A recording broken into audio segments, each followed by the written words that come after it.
نحمده ونصلي على رسوله الكريم اما بعد بسم اللہ الرحمن الرحیم۔ حضرت عائشہ رضی اللہ تعالی عنہا سے نکاح مکہ مکرمہ میں ہجرت سے پہلے شوال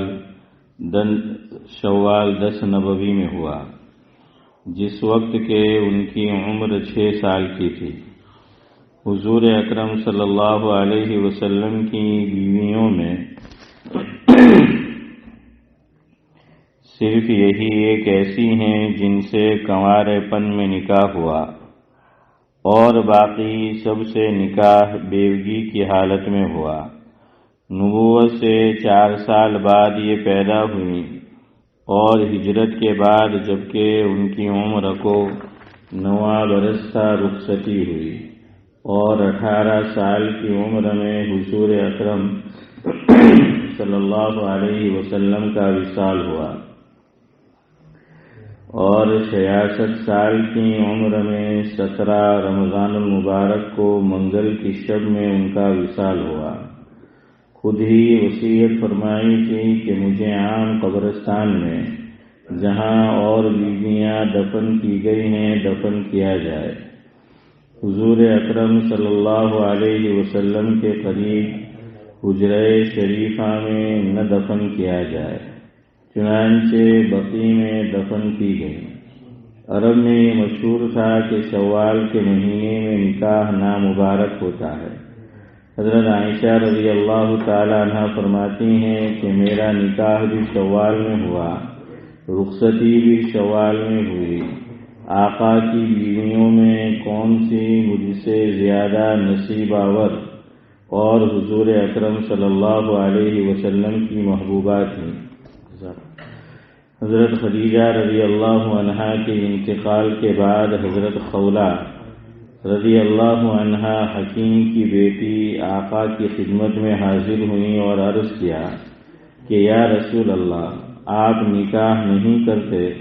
حضور اکرم صلی اللہ علیہ وسلم نے فرمایا کس سے؟ عرض کیا کنواری بھی ہے بیوہ بھی ہے، جو منظور ہو۔ حضور اکرم صلی اللہ علیہ وسلم نے دریافت فرمایا تو عرض کیا کہ کنواری تو آپ کے سب سے زیادہ دوست ابو بکر رضی اللہ عنہ کی لڑکی عائشہ ہے، اور بیوہ حضرت سودا بنت زمعہ رضی اللہ عنہا۔ آقا نے ارشاد فرمایا کہ اچھا تذکرہ کر کے دیکھ لو۔ وہ وہاں سے حضرت ابو بکر رضی اللہ عنہ کے گھر آئیں اور حضرت عائشہ کی والدہ ام رومان رضی اللہ عنہا سے عرض کیا کہ میں ایک بڑی خیر و برکت لے کر آئی ہوں۔ دریافت کرنے پر کہا کہ حضور اکرم صلی اللہ علیہ وسلم نے مجھے عائشہ سے منگنی کرنے کے لیے بھیجا ہے۔ ام رومان نے کہا کہ وہ تو ان کی بھتیجی ہے، عائشہ سے کیسے نکاح ہو سکتا ہے؟ اچھا ابو بکر کو آنے دو۔ حضرت ابو بکر رضی اللہ عنہ اس وقت گھر پر موجود نہیں تھے۔ ان کے تشریف لانے پر ان سے بھی یہی ذکر کیا۔ انہوں نے بھی یہی جواب دیا کہ وہ تو حضور کی بھتیجی ہے، حضور اکرم صلی اللہ علیہ وسلم سے کیسے نکاح ہو سکتا ہے؟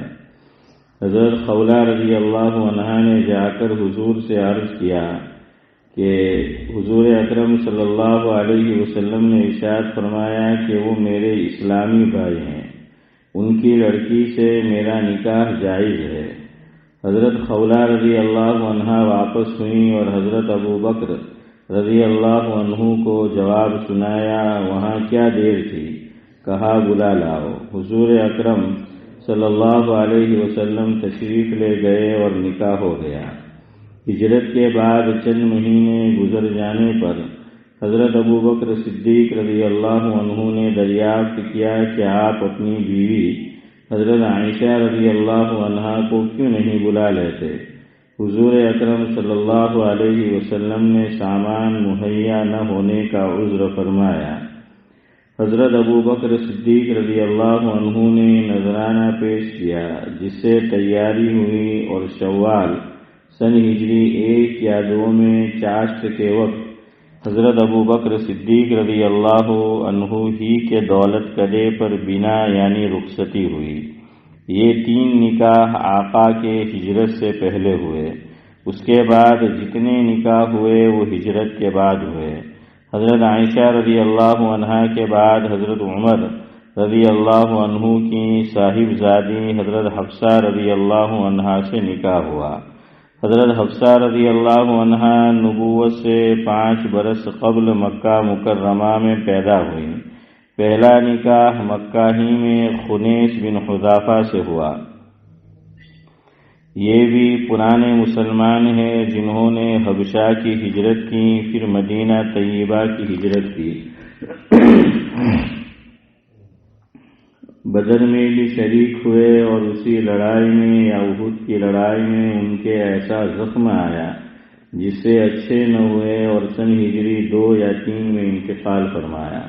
حضرت حفصہ رضی اللہ عنہا بھی اپنے شوہر کے ساتھ ہجرت فرما کر مدینہ طیبہ ہی آ گئی تھیں۔ جب بیوہ ہو گئی تو حضرت عمر رضی اللہ عنہ نے اول حضرت ابو بکر رضی اللہ عنہ سے درخواست کی کہ میں حفصہ کا نکاح تم سے کرنا چاہتا ہوں۔ انہوں نے سکوت فرمایا۔ اس کے بعد حضرت عثمان رضی اللہ عنہ کی اہلیہ حضور اکرم صلی اللہ علیہ وسلم کی صاحبزادی حضرت رقیہ رضی اللہ عنہا کا جب انتقال ہوا تو حضرت عثمان غنی رضی اللہ عنہ سے ذکر فرمایا۔ انہوں نے فرما دیا کہ میرا تو اس وقت نکاح کا ارادہ نہیں۔ حضور اکرم صلی اللہ علیہ وسلم سے حضرت عمر رضی اللہ عنہ نے اس کی شکایت کی تو آقا نے ارشاد فرمایا کہ میں حفصہ کے لیے عثمان سے بہتر شوہر اور عثمان کے لیے حفصہ سے بہتر بیوی بتاتا ہوں۔ اس کے بعد حضرت حفصہ رضی اللہ عنہا سے سن ہجری 2 یا 3 میں خود نکاح کیا، اور حضرت عثمان رضی اللہ عنہ کا نکاح اپنی صاحبزادی حضرت ام کلثوم رضی اللہ عنہا سے کر دیا۔ ان کے پہلے شوہر کے انتقال میں مورخین کا اختلاف ہے کہ بدر کے زخم سے شہید ہوئے یا احد کے۔ بدر سن ہجری 2 میں ہے اور احد سن ہجری 3 میں، اسی وجہ سے ان کے نکاح میں بھی اختلاف ہے۔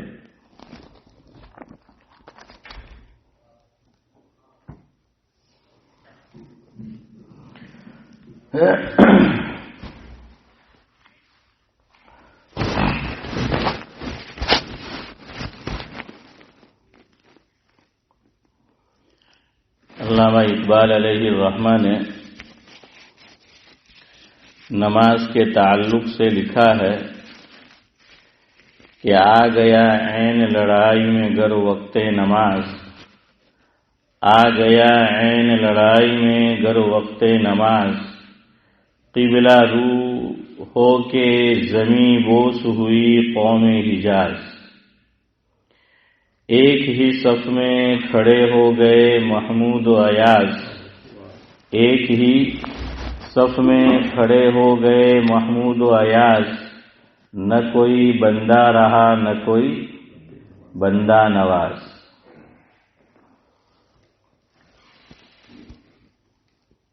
محتاج و غنی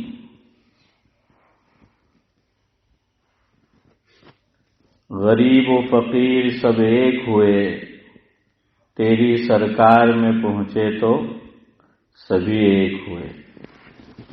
بہرحال نماز کے تعلق سے کچھ باتیں آلریڈی ہمارا یہ مضمون چل رہا ہے، آپ کی خدمت میں پیش کی جا رہی ہے۔ ایک حدیث پاک جو مسلم شریف میں امام مسلم علیہ الرحمہ نے ذکر فرمائی ہے، جس کے راوی حضرت ابو ہریرہ رضی اللہ عنہ ہے۔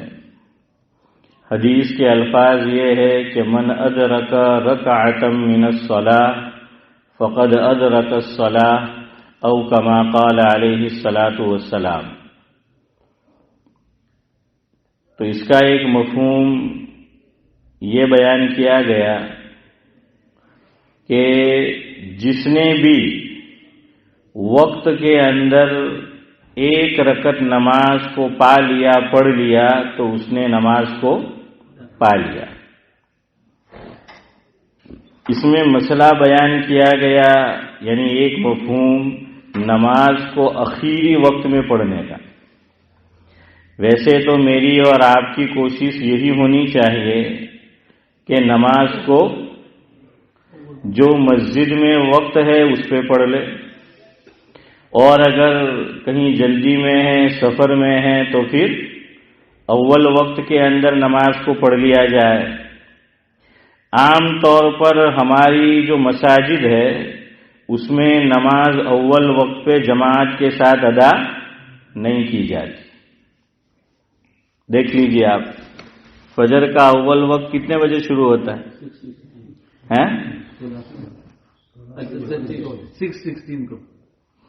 6:16 کو اول وقت شروع ہوتا ہے، ٹھیک ہے نا؟ تو اس کے پون گھنٹے کے بعد جا کر ہم نماز پڑھتے ہیں، تو پتہ چلا کہ اول وقت میں تو ہم نے نماز نہیں پڑھی۔ ظہر کا وقت کب شروع ہوتا ہے؟ 12:17، اور ہم پڑھتے ہیں 1 بجے۔ بہرحال تو مسجد میں جو جماعت سے وقت ہو اس پہ ادا کرنا ہے، لیکن اگر عورتیں ہیں گھر پر تو ان کو چاہیے کہ وہ نماز کو اول وقت پہ ادا کر لے، چونکہ ان کو تو جماعت سے نماز پڑھنی نہیں ہے۔ اسی طرح آدمی مسافر ہے اور اس میں گنجائش ہے، سہولت ہے، بعض مرتبہ مسافر اخیری وقت میں پڑھے جس کو جمع سوری کہتے ہیں، تو خیر وہ بھی ایک صورت ہے۔ ہمارے جو امام ہیں، امام ابو حنیفہ علیہ الرحمہ، ان کے یہاں جمع بین الصلاتین نہیں ہے۔ جمع بین الصلاتین یعنی ایک وقت میں 2 نمازیں پڑھ لینا، 2 نمازوں کو جمع کر لینا، وہ ہمارے یہاں نہیں ہے۔ یہ صرف حج میں ہے۔ یہ کہاں ہے؟ حج میں ہے۔ حج میں ہم 2 جگہ پر ایک وقت میں 2 نمازیں پڑھتے ہیں۔ ایک تو عرفات کے میدان میں۔ کہاں پر؟ عرفات کے میدان میں۔ لیکن یہاں مسئلہ یاد رکھیے، عرفات کے میدان میں بھی 2 نمازیں ایک وقت میں اسی وقت پڑھنا ہے جب میں اور آپ یا جو بھی حاجی ہو وہ نماز جا کر کہاں ادا کریں؟ مسجد نمرہ میں، مسجد نمرہ میں جا کر نماز کو ادا کرے۔ عرفات کا میدان تو آپ جانتے ہیں کہ چٹیل میدان ہے اور خیمے گھڑے ہوتے ہیں۔ عام طور پر تو لوگ جاتے نہیں ہیں مسجد میں، چونکہ کافی دور ہوتی ہے مسجد۔ میں بھی جب حج کے لیے گیا تو ہمارے گروپ میں جتنے آدمی تھے کوئی نہیں گیا تھا، چونکہ جگہ جہاں ملی تھی، خیمہ جہاں ہمارا لگا تھا، وہاں سے مسجد کافی دور تھی، اور آپ جانتے ہیں گرمی کتنی شدید ہوتی ہے کہ نیند بھی نہیں آتی۔ لیکن مسجد ایسی جگہ ہے، اتنی ٹھنڈک ہوتی ہے کہ بیٹھے بیٹھے نیند آ جاتی ہے۔ سمجھنے والا سمجھ گیا۔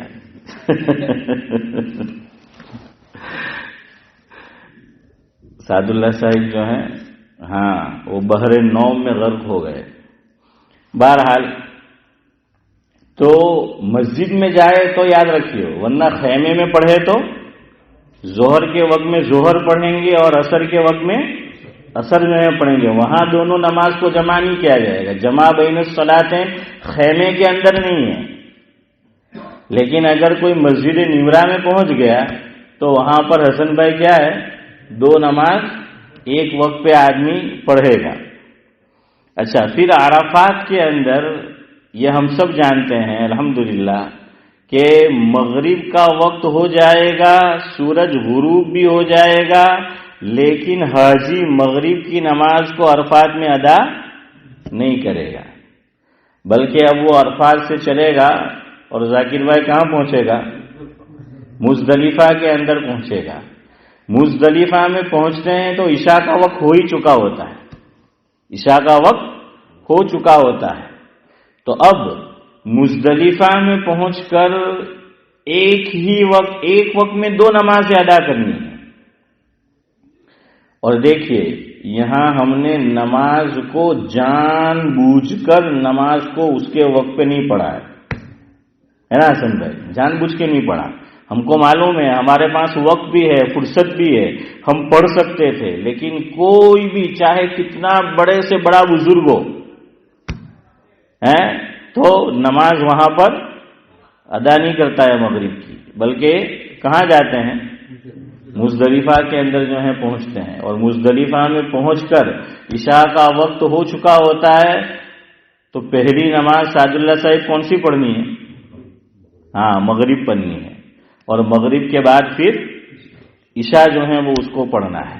تو یہاں ہے جمع بینس صلاتین کہ ہم عشاء کے وقت میں مغرب کو ادا کریں گے پہلے اور اس کے بعد عشاء کو ادا کریں گے۔ ایک مسئلہ یہاں سمجھو، جان بوجھ کر نماز کو قضا کرنا گناہ کبیرہ ہے۔ ایک تو ہے کہ آدمی بھول سے نماز جو ہے وہ قضا ہو جائے، اور یہ بات خود حدیث پاک میں موجود ہے، جس کا مفہوم یہ ہے کہ آقا نے فرمایا کہ کوئی مسلمان نماز بھول گیا اور قضا ہو گئی، نمبر 1۔ نمبر 2، سویا ہوا تھا، آنکھ نہیں کھلی، اور آنکھ نہیں کھلنے کا مطلب محسن بھائی یہ ہے کہ اٹھنے کا انتظام کر کے سویا تھا۔ ورنہ یہ نہیں کہ چل آج مولسبے کی تو کہ کہیں نہیں آنکھ نہیں کھل رہا، کال کی فجر نہیں کھل لی، ٹھیک ہے؟ ہماری تو نیت ہوتی ہے ہم کہ ہمارے اٹھوانی ہے شعیب بھائی، پر نہیں اٹھائے ہوئے ان کے، یہ نہیں چلے گا، الارام رکھنا پڑے گا۔ اور میں کہا کرتا ہوں کہ الارام نہیں، آلارام رکھو۔ میں اور آپ کبھی سفر میں جانے والے ہو، ہتھرو سے پلین جو ہے پکڑنا ہے، الگ صبح ہے، تو آدمی کتنے انتظام کرتا ہے نا، کتنے انتظام کرتا ہے کہ بھئی فلائٹ مس نہ ہو جائے، کہ وہ فلائٹ نہیں چکی جائے۔ امین بھائی کرے نا، تو کہ فلائٹ ہے کہ اپنے نہیں چکی جائے، بلکہ دوستوں کو بھی کہتا ہے کہ احتیاطاً 2-4 مس کال مار دے کہ پلین چکی بکی نہیں جائے۔ اسی طرح کون سا ڈے جس میں سیل لگتا ہے؟ باکسنگ ڈے ذاکر بھائی، باکسنگ ڈے، تو وہاں کتنی لمبی قطار حسن بھائی لگتی ہے، اور کتنے جلدی جو ہے آدمی اٹھ جاتا ہے۔ تو کیا نماز کی اہمیت شاپنگ کی جتنی بھی نہیں ہے؟ نماز کی اہمیت ایک پلین کو پکڑنا ہے، اتنی بھی میری اور آپ کی نگاہ میں نہیں ہے، تو پھر وہ ایمان کس کام کا؟ حضور نے تو یہ فرمایا جس کا مفہوم یہ ہے مسلمان سب کچھ ہو سکتا ہے، بے نمازی نہیں ہو سکتا۔ مسلمان سب کچھ ہو سکتا ہے مگر بے نمازی نہیں ہو سکتا۔ یہ نماز تو ایمان اور کفر اس کے درمیان فرق کرنے والی چیز ہے۔ کچھ بھی ہو جائے، اس لیے دیکھیے حالت جنگ میں بھی نماز معاف نہیں ہے، اور ہمارے اکابر نے کر کے بتلایا۔ نواسہ رسول حضرت حسین رضی اللہ تعالی عنہ نے حالت جنگ میں نماز پڑھی ہے، اسی لیے شاعر نے اس کا نقشہ کھینچا ہے کہ نہ مسجد میں، نہ گھر میں، نہ بیت اللہ کے سائے میں، نہ مسجد میں، نہ گھر میں، نہ بیت اللہ کے سائے میں نماز عشق ادا ہوتی تھی تلواروں کے سائے۔ نماز عشق، کہ عشق ہوگا نماز سے تبھی تو آدمی، موت سر پہ کھڑی ہے لیکن پھر بھی نماز نہیں چھوڑتی، نماز نہیں چھوڑنا، کیوں؟ نماز سے عشق ہے۔ تو اس لیے نماز جو ہے وہ کسی حال میں نہیں معاف نہیں ہے. ہاں مخصوص کچھ اعذار ہے کہ اس کے اندر جو ہے وہ گنجائش دی گئی ہے. اس لیے میں یہ سمجھا رہا تھا کہ جان بوجھ کر نماز کو قضا کرنا گناہ کبیرہ ہے. کبھی ہو جائے کہ آدمی جیسے میں سمجھا رہا تھا سو گیا اور آنکھ نہیں کھل پائی. انسان ہے, کبھی ایسا ہوتا ہے, انتظام کر کے سویا ہے لیکن آنکھ نہیں کھلی. یہاں ایک بات آپ کو ذکر کروں. حضرت عائشہ صدیقہ رضی اللہ تعالی عنہا کی طرف منسوب کرتے ہوئے کتابوں میں یہ بات لکھی ہے. دیکھیے اب تو ویسے بھی فجر ماشاءاللہ لیٹ ہوتی ہے, تو بھائی کم از کم موسم سرما میں تو فجر جماعت سے پڑھو کہ اس میں تو نیند پوری ہو جاتی ہے اور نیند پوری ہو جانی چاہیے. لیکن حافظ صاحب ہماری نہیں ہوتی. کیوں؟ یہ چھوٹتا ہی نہیں ہے, یہ چھوٹتا ہی نہیں ہے.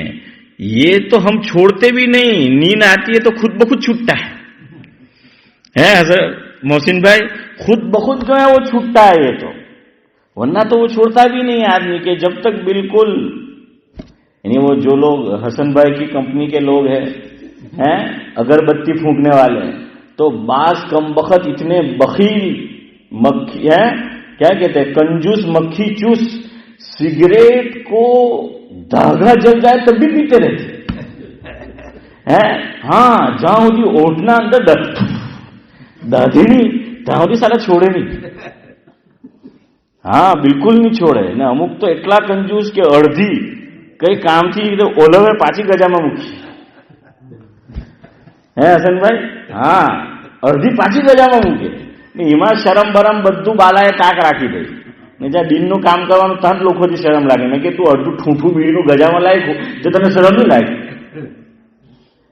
ہے وہ چھوڑتے نہیں ہیں بالکل اخیر تک کہ اس کا ناکا جو ہے وہ نہ آ جائے. سمجھ آیا نا. ہاں تو بعض لوگ جو ہیں وہ اس طریقے سے کرتے ہیں. کیا سمجھا رہا تھا؟ ہاں تو یہ موبائل کہ وہ جو ہے چھوٹتا ہی نہیں. حدیث میں فرمایا جس کا مفہوم یہ ہے کہ عشاء کے بعد جلدی سو جاؤ. 3 آدمیوں کو جاگنے کی اجازت ہے. یہ بخاری شریف کی روایت ہے کہ 3 آدمیوں کو خالی دیر تک جاگنے کی اجازت ہے, ورنہ عشاء کے بعد جو ہے وہ جلدی سو جانا ہے. لیکن ہمارے یہاں جو ہے وہ ایسا نہیں ہوتا کہ آدمی دیر تک جو ہے وہ جاگتا ہے, اور یہی ہوتا ہے. اور بعض لوگ بہت ہوشیار کہ بعض لوگوں کا لاسٹ سین بتاتا ہے کہ کتنے بجے آن لائن تھے, تو بعض لوگ کے پتہ نہ چلے تو وہ نکال دیتے تاکہ پتہ ہی نہیں چلے کہ لاسٹ کتنے بجے آن ہوا تھا. لاسٹ سین کسی نے کہا کہ بولنا ہو کہ لاسٹ سین کیا رہے وہ تو اینوں, لیکن انગ્લિશ માં જ પૂછવાનું લાસ્ટ સીન, ગુજરાતીમાં તર્જમો નહીં કરવાનો તો બહુ ખતરનાક તર્જમો થાય.